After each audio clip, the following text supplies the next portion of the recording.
So her tank is dirty again, as you can see, and I am going to clean her tank the fastest I've ever cleaned her tank before. So are you ready? 1, 2. Was that not the fastest you've ever seen somebody clean a turtle tank before? I thought so.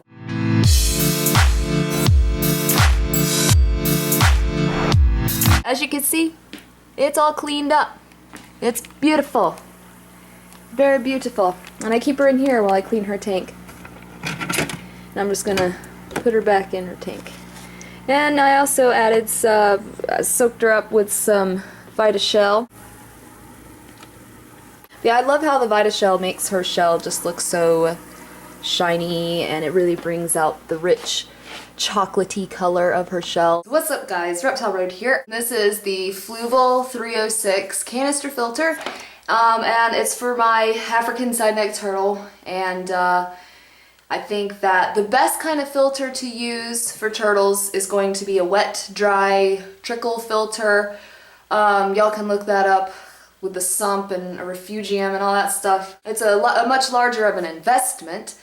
So this is going to be like your second best choice for a turtle tank. So the rule of thumb is you want to have 3 times the filtration as the amount of water that you have in your tank. So this I think was rated for 75 gallons, and my tank only holds about 20 gallons right now, so I'm gonna have to like upgrade soon. I know that with the size of my tank. So I just want to show you what, you know, kind of the filtration and stuff this has. So the water comes in through these openings. This is your intake and this is your output. They're your tubes. So this is where the water flows in. The water comes in from the top through this, and it pushes it down through here. This is called your pre-filtration. This is kind of like your 4th stage of filtration within the Fluval 306. Acting as the first stage, you pull this out and you see that you have 2 coarse sponges in the front and 2 more in the back. And the purpose for this is simply having like larger spongy material, more porous, is to catch larger particulate matter, like, I don't know, food, debris, things like that. And it just goes in like so.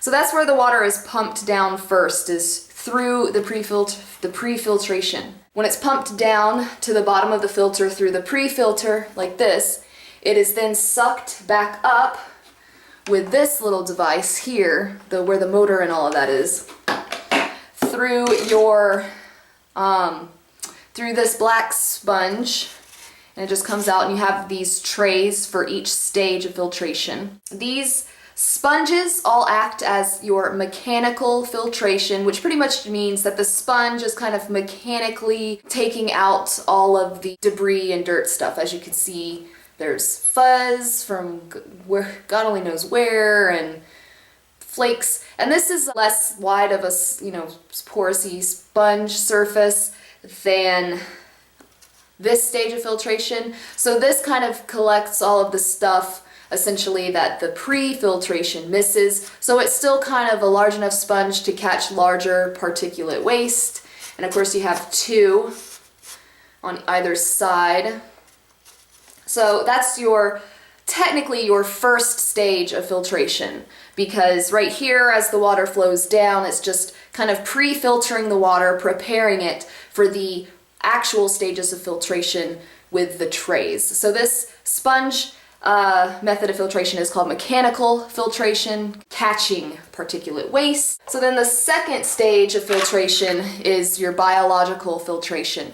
It's essentially, the biological filtration is bacteria, and these need to stay wet.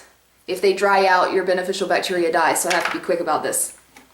So essentially all your bacteria are housed in these ceramic O-rings, and they essentially filter out ammonia. And y'all could read up on cycling, because that's what that's called. These beneficial bacteria that are stored in here cycle your tank. Third stage is, and the last stage, is these really fine sponges. They're more like cloth kind of, but they're supposed to catch like gunk, like really fine particulate stuff, like really fine stuff that you can't really see. And they really end up getting the dirtiest with a lot of grime. And then on top of this, and I'm out, you put your chemical filtration, which is your activated carbon, and there's some other products that you use that come in like pouches that look like kind of coal or kind of like acrylic or whatever. And you would put these on top, right above these little cloths. Activated carbon doesn't last long. You have to have a lot of it, but essentially the chemical filtration just essentially reduces odors and some of the ammonia, if there's any, but not all of it. And then, like I said, they don't last long. And that's the last final stage of filtration before it's finally pumped through the hole into this mechanism and then back out through the tubes into your tank. And it's sealed. Canister filters like this have been known to get clogged and overflow and totally flood your room. It has clips on the side and then it just snaps. So, and I think this holds about like 3 gallons of water. So just kind of a little description about canister filters. But the best kind of filter for anything, fish or turtles, is definitely going to be your wet dry trickle filter, which is like having a sump. It's like having a tank below your tank. So those are going to be the best. But hope you guys enjoyed, and I'll see you guys in my next video. Bye.